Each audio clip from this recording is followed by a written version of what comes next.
A somber Easter, the passing of Pope Francis. The world awoke to somber news on April 21, 2025. Pope Francis, the 266th leader of the Catholic Church, had passed away. His death came just hours after Easter Sunday, a day celebrating resurrection and hope. The pontiff, aged 88, had been battling health issues in recent months. His passing marked the end of a remarkable papacy that touched hearts and inspired millions across the globe. The Vatican announced that the Pope died peacefully in his residence, the Apostolic Palace. Tributes poured in from world leaders, religious figures, and ordinary people whose lives he had touched. Flags flew at half-mast in numerous countries, reflecting the global impact of his leadership. As the Church entered a period of mourning and reflection, the world awaited the selection of a new leader to guide the faithful through the challenges and opportunities of the 21st century. From Buenos Aires to the Vatican, the rise of a humble shepherd. Jorge Mario Bergoglio, the man who would become Pope Francis, was born in Flores, Buenos Aires, in 1936. He was the eldest of 5 children in a working-class family of Italian immigrants. Young Jorge's life was shaped by the values of hard work, humility, and social justice that he witnessed in his parents. He received a technical secondary education as a chemical technician before entering the seminary to study for the priesthood. Ordained as a Jesuit priest in 1969, Father Bergoglio quickly rose through the ranks, becoming the Archbishop of Buenos Aires in 1998. Known for his simple lifestyle, his concern for the poor, and his strong stance against social injustice, he was a popular figure in his home country. In 2001, Pope John Paul II appointed him cardinal, further cementing his influence within the Catholic Church. When Pope Benedict XIV unexpectedly resigned in 2013, the world looked on in anticipation as the College of Cardinals gathered in Rome to elect a new leader. The announcement of Cardinal Bergoglio as Pope Francis sent shockwaves through the Catholic world.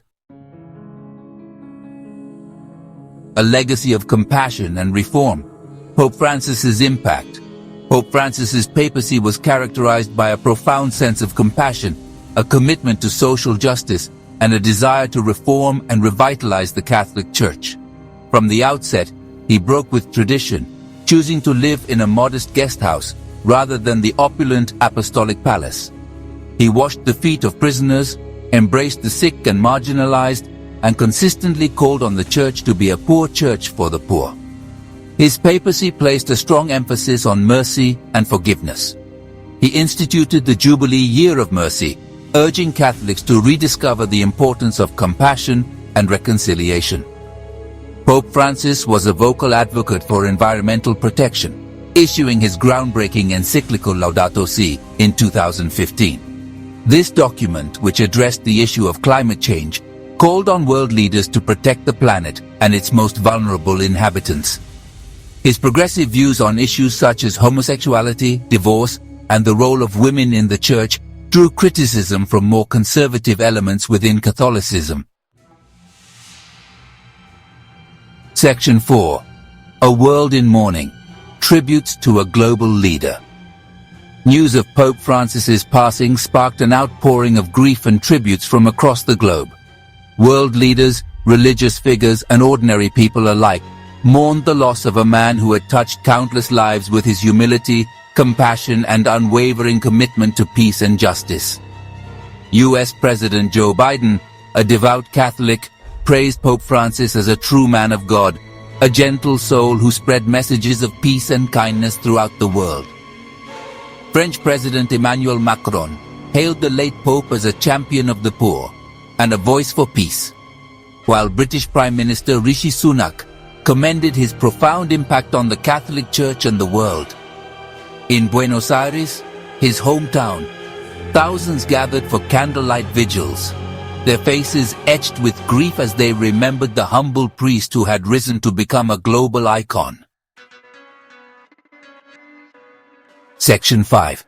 The Vacant Seat, the Church in Transition. The death of Pope Francis plunged the Catholic Church into a period of mourning and transition known as sede vacante, Latin for vacant seat. During this time, The governance of the Church falls to the Camerlengo, a senior cardinal appointed by the Pope. Cardinal Kevin Farrell, the current Camerlengo, assumed this responsibility immediately upon Pope Francis's death. The Camerlengo's role is largely administrative, overseeing the day-to-day affairs of the Church and preparing for the Papal Conclave, the process by which a new Pope is elected.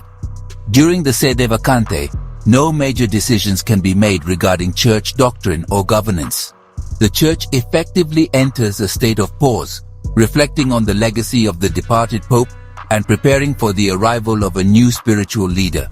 This period of transition, though often somber, is also a time of anticipation and hope, as Catholics around the world await the election of the next successor to St. Peter. Section 6. The Sacred Conclave, choosing a new shepherd. With the passing of Pope Francis, the world's attention turns to the sacred halls of the Vatican, as the College of Cardinals prepares for the Papal Conclave, a centuries-old process shrouded in secrecy and tradition. This gathering of cardinals, all under the age of 80, will convene within the Sistine Chapel, their solemn task to elect a new leader for the world's 1.3 billion Catholics. Isolated from the outside world, the cardinals will participate in a series of secret ballots. Their votes cast and counted until a two-thirds majority elects the next successor to St. Peter. After each round of voting, the ballots are burned, black smoke billowing from the Sistine Chapel chimney to signal an unsuccessful vote. Once a new pontiff is chosen, he will be asked, "Do you accept your election as Supreme Pontiff?" Upon acceptance, he will choose his papal name, signifying a new chapter in the Church's long and storied history.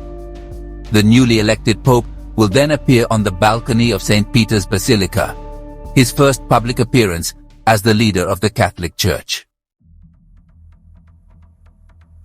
Section 7.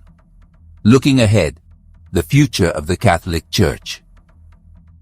As the Catholic Church navigates this period of transition, questions abound about the future direction of the Church and the challenges that await the next Pope.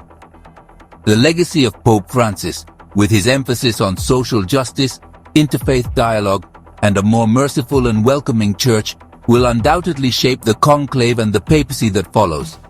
Will the cardinals choose a successor who continues Pope Francis's path of reform, or will they opt for a more traditionalist approach? The challenges facing the next Pope are many. The Church continues to grapple with issues of clerical sexual abuse, declining attendance in many parts of the world, and the growing secularization of society. Yet, amidst these challenges, there is also hope. The Catholic Church, with its long history and global reach, remains a powerful force for good in the world. The election of a new Pope offers an opportunity for renewal, a chance to reaffirm the Church's commitment to its core values of compassion, justice, and service to the poor and marginalized.